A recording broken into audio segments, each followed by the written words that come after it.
Welcome, everybody, to a writer's review brought to you by Camille's Harem. Not just a podcast for novice writers by novice writers, but also a YouTube channel by novice writers for novice writers. Because writing is an adventure, it's more fun with friends. And today I'm once again joined by Nathan, and we are going to do a review of this season's breakout show, I guess I would say. Like, it really has been one that's been garnering a lot of attention, and it's pretty awesome. The Rising of the Shield Hero.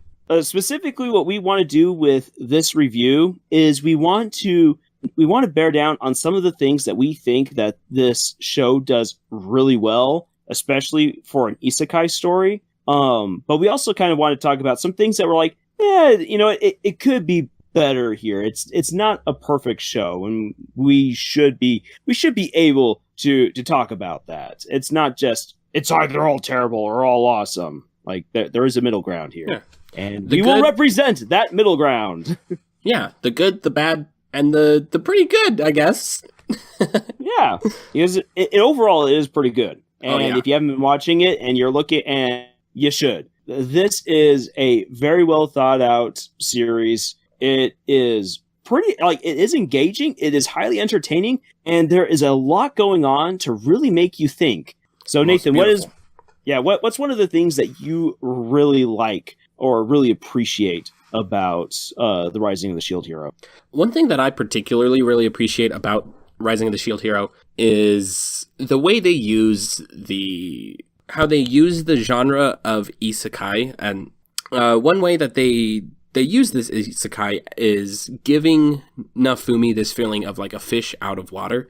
And one of my problems with a lot of isekai is that there's this character who exists in our world, and then suddenly they're in another world, whether that be through video game or through magical teleportation or whatever it may be. They're put into this new world, but it then becomes our world has like no bearing on the actual story, so to speak. Either that's through like how our world interacts with the isekai world, or how the main character interacts with the isekai world from our point of view, if that makes any sense. And so, as kind of an example, I thoroughly enjoy Overlord, but one thing that I dislike about Overlord is the fact that there's not a lot that the isekai actually plays into the actual story. Like, it's a phenomenal fantasy story, like, don't get me wrong, but you take away the isekai part of that fantasy and the story doesn't change a lot. And so I feel like Shield Hero does a really good job of kind of straddling this line of being not too much, not enough. And I think that they definitely could do more with that fish out of water context. Kind of like Konosuba does a phenomenal job with this. Mm-hmm. Like kind of showing the differences between these two worlds. But Shield Hero... Yeah, I was just going to say, Konosuba, in my opinion, is the perfect isekai story. Oh, and hands that down. Deserves its own rant and review. Yes. In some future point in time. Yeah. As just a side note, Konosuba is probably my favorite anime that's not Bakemonogatari. It's my favorite comedy at the very least. Yeah.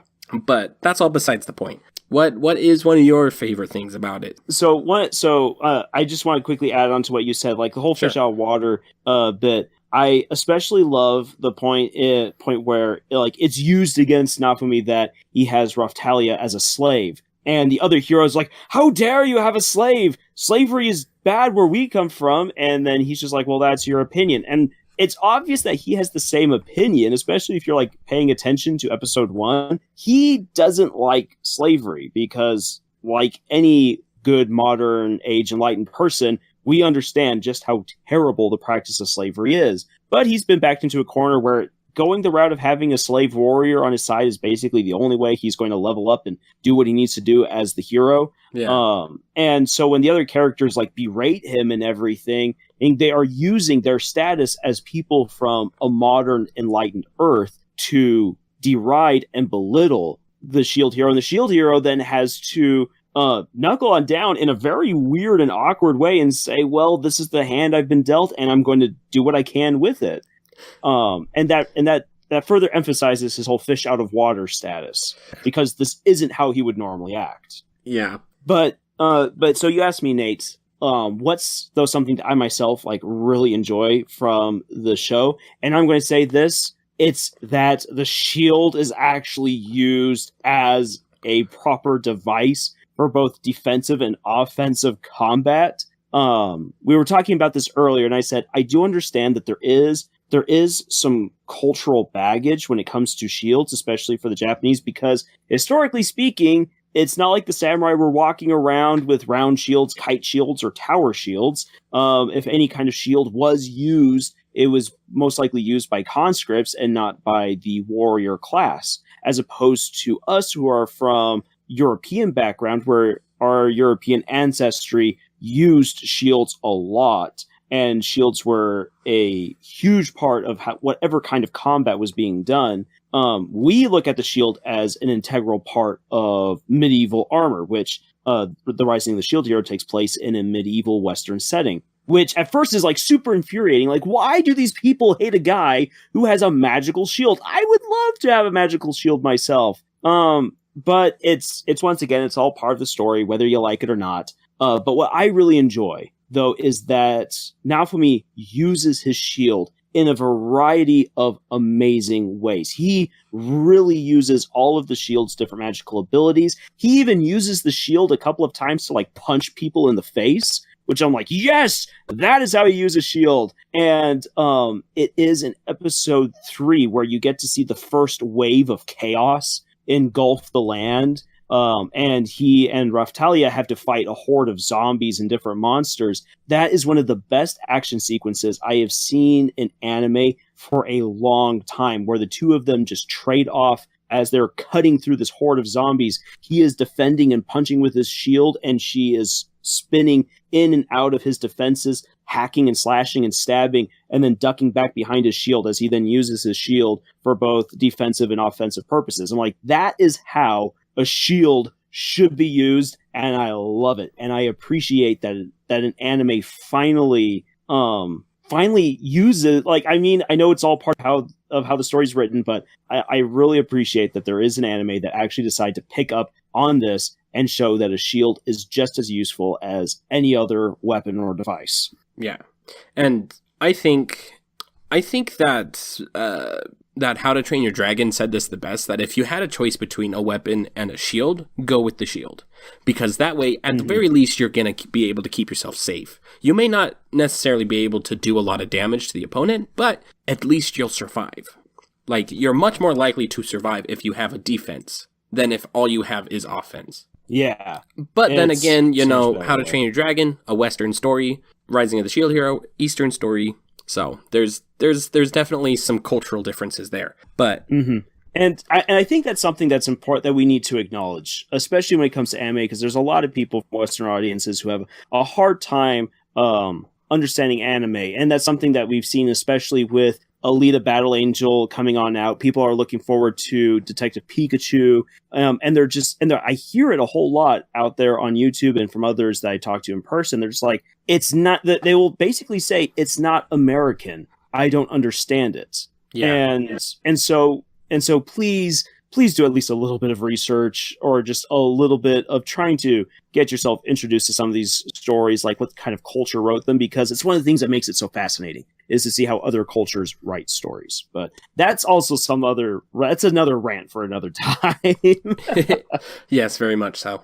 Do you have anything else that you think really sets the Rising of the Shield Hero apart from many other isekai? Another point that I really enjoy about Rising of the Shield Hero is just the way it kind of handles, like, I guess you could say edgy characters, or like, how do I explain this? Like, you have Sword Art Online, which just has Kirito, who's this like super broody piece of Lord. Yes, oh totally so, yeah.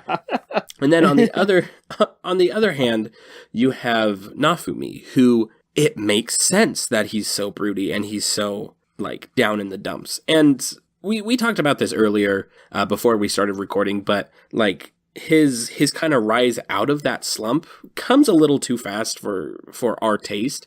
But like the story does a great job at showing like he's had some problems. Like, he is completely justified in his broodiness. Like, it makes sense in the story. Whereas something like Sword Art Online, not so much. Yeah. He's just broody to be broody. Yeah. I'm broody because I'm a loner. It's like, oh no. I'm a beater. Excuse me, Exactly. what do you beat?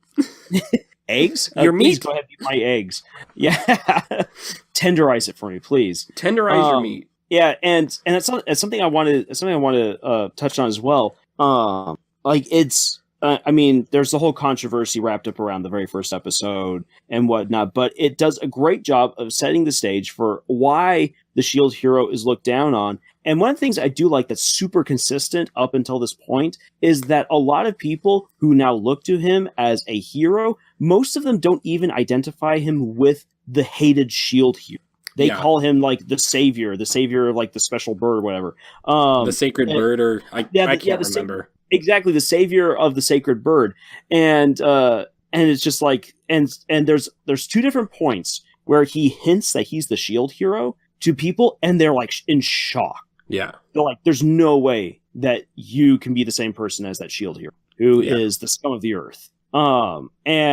And that's something that is a consistency that I really like. But once again, you and I both agree that him basically coming out of his terrible slump by the end of episode 4, I mean, I feel like it should have gone on longer, and especially in light of the events of episode 8 when he starts really unlocking the curse of the shield. It didn't feel quite as earned. Episode 4 sets up how that curse can be unlocked, but when it starts getting unlocked, it didn't feel like it had the same emotional gravity as episode 4 did, when Nafumi is literally being betrayed by everyone that he just helped rescue, and the injustice of Raftalia being silenced right before him, and the whole pretense and setup to make it look like even she is betraying him was so beautifully done that I'm like, wow, I know that this is contrived, but I can see this happening. Yeah. And so episode 4 was fantastic. Episode 8, unfortunately, just did not carry the same emotional weight when the curse reappeared.